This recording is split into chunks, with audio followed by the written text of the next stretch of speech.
স্বয়ংসম্পূর্ণ চাকরি বিধি প্রণয়ন করা না হলে কর্মবিরতি পালনের ঘোষণা দিয়েছেন ঢাকা ম্যাস ট্রানজিট কোম্পানি লিমিটেডের স্থায়ী কর্মকর্তা কর্মচারীরা। সোমবার সংবাদ মাধ্যমে পাঠানো এক সংবাদ বিজ্ঞপ্তি থেকে এ হুঁশিয়ারি দেন তারা। বিজ্ঞপ্তিতে ডিএমটিসিএল এর সরাসরি উন্মুক্ত নিয়োগের মাধ্যমে নিয়োগপ্রাপ্ত স্থায়ী কর্মকর্তা কর্মচারীদের চাকরি বিধিমালা প্রণয়নের জন্য জোরালো দাবি জানানো হয়।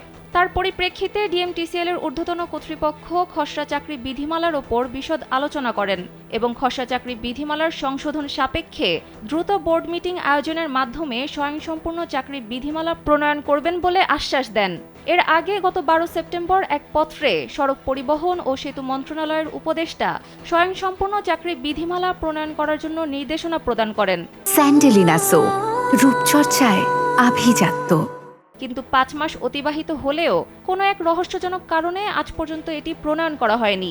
হুঁশিয়ারি জানিয়ে সংবাদ বিজ্ঞপ্তিতে আরও বলা হয়, আগামী 3 কর্মদিবস অর্থাৎ 18 থেকে 20 ফেব্রুয়ারির মধ্যে স্বয়ংসম্পূর্ণ চাকরি বিধিমালা প্রণয়ন না হলে আগামী 21 ফেব্রুয়ারি থেকে মেট্রো রেল সেবা বন্ধ থাকবে এবং ঢাকাবাসী মেট্রো রেল সেবা থেকে বঞ্চিত হলে ডিএমটিসিএল সংশ্লিষ্ট কর্তৃপক্ষ চূড়ান্তভাবে দায়ী থাকবে।